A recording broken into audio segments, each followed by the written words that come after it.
Okay, so let's keep moving. One team that I did find very interesting here is the Carolina Panthers. If for anything, for all the players that they were able to keep that were already on their team.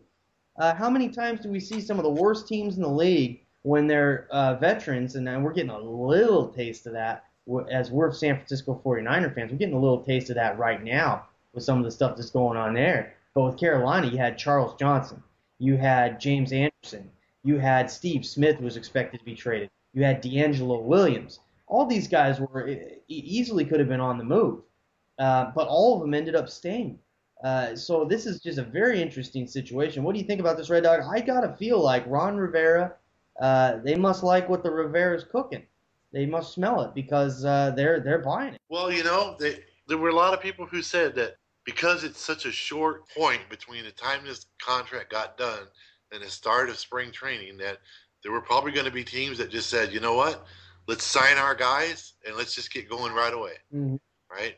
And so Carolina, when you look at where they're coming from with signing the number one pick quarterback, they don't have to run the ball. I mean, there's too much history of throwing a young quarterback out there like that and just expecting the quarterback to carry the team and you just chew them up and spit them out.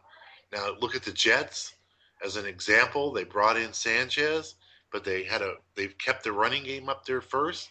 They've been really strong on defense, and Sanchez has not had to carry the team. So I mean, there's a good example of if you're going to use your number one pick early in his career, don't put him in a position where, doggone it, he's got to carry the team to win. He's got to be the one to win the games. So, and in that sense, it seems to me like, we talked about this not too long ago. I thought, why not keep that running game intact? Um, Not so long ago, it was pretty powerful attack that they had going on over there. So now they got to keep their defense. They got to get that better. They got to get their offensive line. They got to do those things. But at least you let the quarterback, pick his spots and not have to sit out there and to throw the ball 30, 35, 40 times. You don't want that.